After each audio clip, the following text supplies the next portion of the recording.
வணக்கம் அன்பர்களே. இன்னைக்கு கல்கண்டு பாத் பண்ண போகிறோம். ஒரு ஆழாக்கு அரிசி எடுத்துக்கணும். நல்லா களைஞ்சு குக்கரில் போடணும். நல்லா களையணும். 2 டம்ளர் பால், தண்ணி விடாத பால், ஃப்ரெஷ் பால் அது மேலே ஊற்றணும். ஊற்றி ஒரு சொம்பு, அதாவது 4 கிளாஸ் வாட்டர் தண்ணி ஊற்றணும்.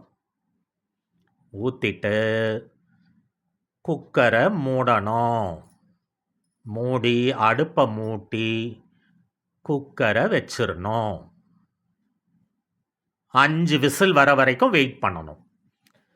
கல்கண்டு இங்கே கட்டி கட்டியாக இருந்ததுன்னா நல்லா தூள் தூளாக ஆக்கி ஒரு வெசல் அடுப்பில் வைக்கணும். வெசலில் தண்ணி ஊற்றி அடுப்பில் வைக்கணும். நல்லா கொதிக்கணும். தானே முக்கியம். கல்கண்டு பாத்துனா கல்கண்டு தான் முக்கியம்.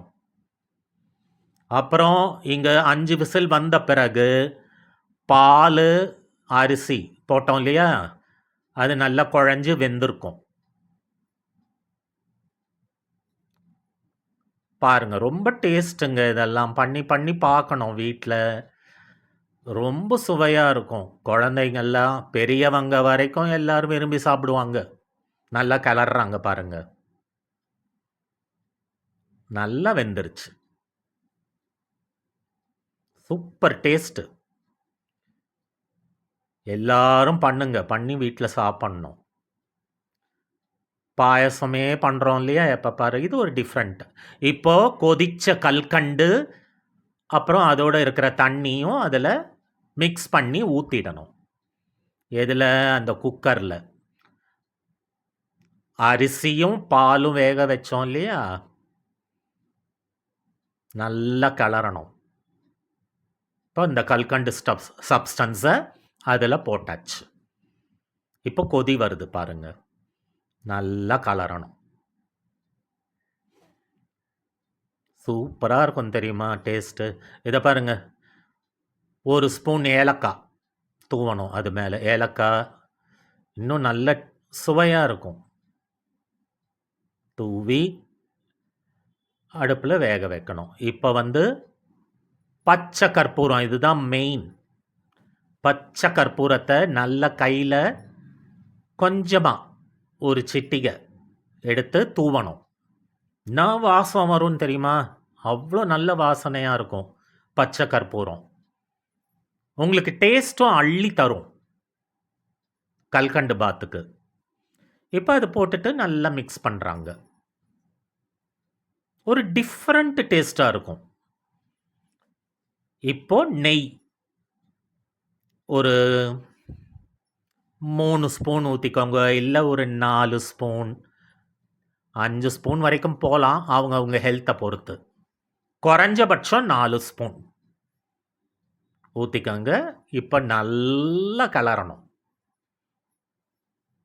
டெம்ப்டிங்காக இருக்கும். எனக்கு பக்கத்தில் நின்று அது பண்ணுறப்போ இவ்வளோ டெம்ப்டிங்காக இருக்குது. எடுத்து சாப்பிட்ணும் போல். இன்னும் ஃபினிஷ் ஆகலை. கல்கண்டு பாட்டிலாம் ஹோட்டலில் போய் உட்காந்து சாப்பிடுவோம். இப்போ வீட்லேயே பண்ணி சாப்பிட்லாம். ட்ரை பண்ணுங்க.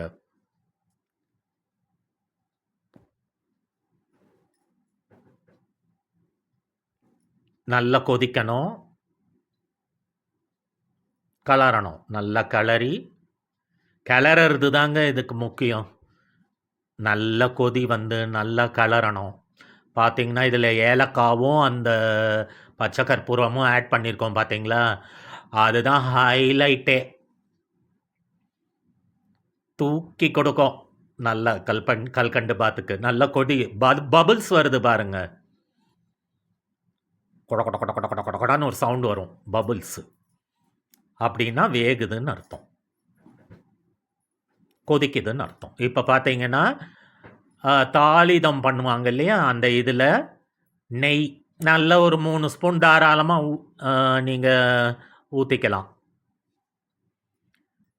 நல்லா அது மெல்ட் ஆகணும். அது மேலே முந்திரி பருப்பு போட்டாச்சு. 4 கிழமை விசேஷத்துக்கெல்லாம் நீங்கள் முந்திரி பருப்பு சேர்த்துக்கோங்க, ஒன்றும் தப்பு இல்லை. கொலஸ்ட்ராலு அது இதுன்னு நம்ம அந்த டைமில் பார்க்க வேண்டாம்.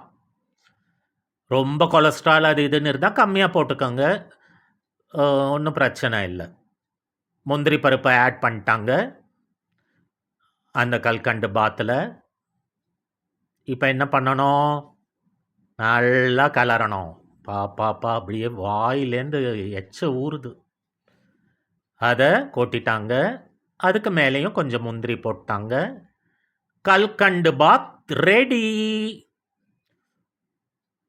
செம்ம டேஸ்ட்டாக இருக்கும். நீங்கள் ட்ரை பண்ணி பாருங்கள் பேச்சுலர்ஸ் எல்லாருமே. நன்றி.